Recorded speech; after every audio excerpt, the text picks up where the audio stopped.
Corona की vaccine को लेकर इस वक्त पूरे देश में हाहाकार मचा हुआ है। सारे देश में राज्य सरकारें इंतजार कर रही हैं कि कब उनके लिए वैक्सीन मिले और कब वो अपने पूरी आबादी को वैक्सीनेट करने का काम शुरू करें तेजी से।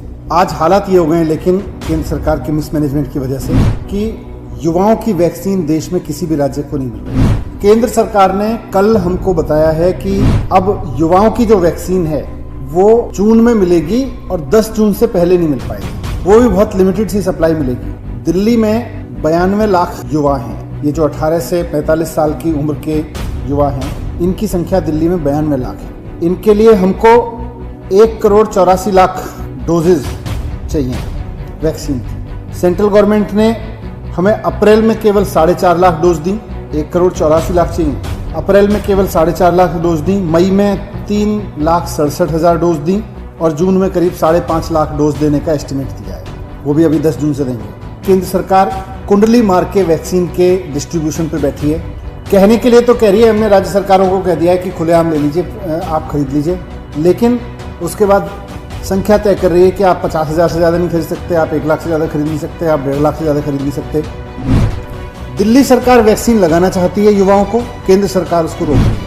मैं केंद्र सरकार से पूछता हूं कि अगर दिल्ली सरकार अपने दिल्ली के युवाओं को वैक्सीन लगाना चाहती है, आपको उसमें प्रॉब्लम क्या है? केंद्र सरकार से मैं पूछना चाहता हूं कि दिल्ली सरकार जब आपसे कहती है हमें अपने युवाओं को वैक्सीन लगानी है, तो आप कहते हो हमारे पास वैक्सीन नहीं है। प्राइवेट हॉस्पिटल उसी यूथ को महंगे दाम पर वैक्सीन लगाने के लिए जब कंपनियों से वैक्सीन खरीदता है तो केंद्र सरकार उसको वैक्सीन दिलवा देती है। ये क्या सेटिंग है? मतलब राज्य सरकार अगर युवाओं के लिए वैक्सीन मांगे तो केंद्र सरकार कहती है कि वैक्सीन नहीं है, वैक्सीन कंपनियां वैक्सीन नहीं बना पा रही, वैक्सीन कंपनियों के पास वैक्सीन उपलब्ध नहीं है।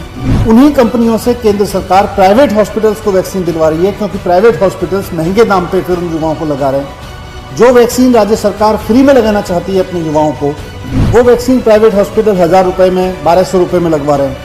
तो राज्य सरकार कहती है हमें अपने युवाओं को वैक्सीन लगानी है, तो केंद्र सरकार कहती है हमारे पास वैक्सीन नहीं है, कंपनियों के पास वैक्सीन नहीं है। प्राइवेट हॉस्पिटल्स को लगातार वैक्सीन उपलब्ध कराई जा रही है ताकि वो 1,200 रुपये में लगा सकें, 1,000 रुपये में लगा सकें। मैं पूछना चाहता हूँ केंद्र सरकार से कि अगर सरकार के लिए वैक्सीन नहीं है, अगर राज्य सरकारों के लिए केंद्र सरकार के पास युवाओं को देने के लिए वैक्सीन नहीं है, तो फिर प्राइवेट हॉस्पिटल्स को महंगे दाम पे देने के लिए वैक्सीन कहाँ से आ रही है? क्या केंद्र सरकार ने केवल राज्य सरकारों को वैक्सीन देने पर रोक लगाई है?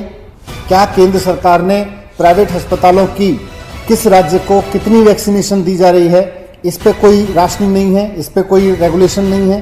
केंद्र सरकार पूरा डेटा रखे, किस राज्य को कितनी दी जा रही है, केंद्र सरकार प्राइवेट अस्पतालों को कितनी वैक्सीन दिला रही है, ये सारा डेटा केंद्र सरकार को रखना चाहिए।